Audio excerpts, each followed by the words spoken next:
Ja. Jamen, Bolette, du skal plante nogle tomatplanter, eller i hvert fald vise, hvordan man gør. Ja. Jeg kan se, at du har nogle spirer der.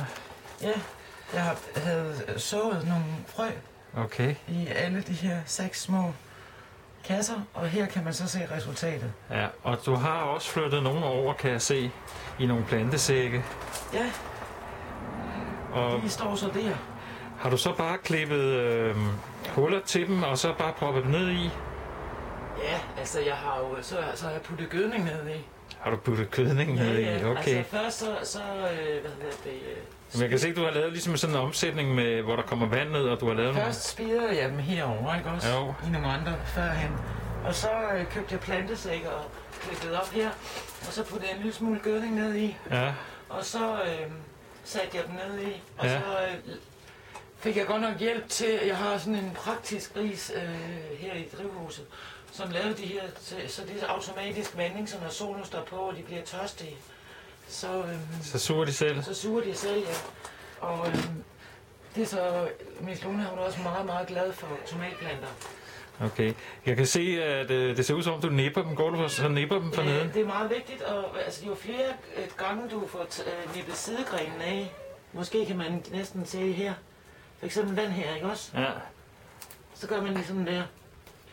Og så her for eksempel. Ja, den lader du bare... Og det er meget godt, man gør det med en saks, det glemte jeg lige. Ja, fordi... Men Okay, det er vigtigt, fordi at når man så gør det, så bliver stænglen kraftigere. okay. Jamen, det var bare lige det, vi skulle høre om med Ja, og tomatplanter. her har vi så også blåbærbuske. Så har vi...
Fordi at vi kunne ikke rigtig blive enige om, hvor den skulle placeres henne. Okay. Det kunne også være, at du skal prøve at filme det her. Der kan man lære noget om katte. Man skal aldrig lukke katten ind af soveværelsesvinduet, så vil den ind hele tiden. Vil det så sige, at den får opfyldt det, den skal stå i spagnum, blåbæren, og så skal den i forhold til med den skal stå lidt med vinden, den skal helst stå lidt i læ? Det gør den jo her. Okay. Så derfor så står den der indtil at beboerne i indhuset bliver enige om, hvor de skal være henne. Okay, jamen tak for det.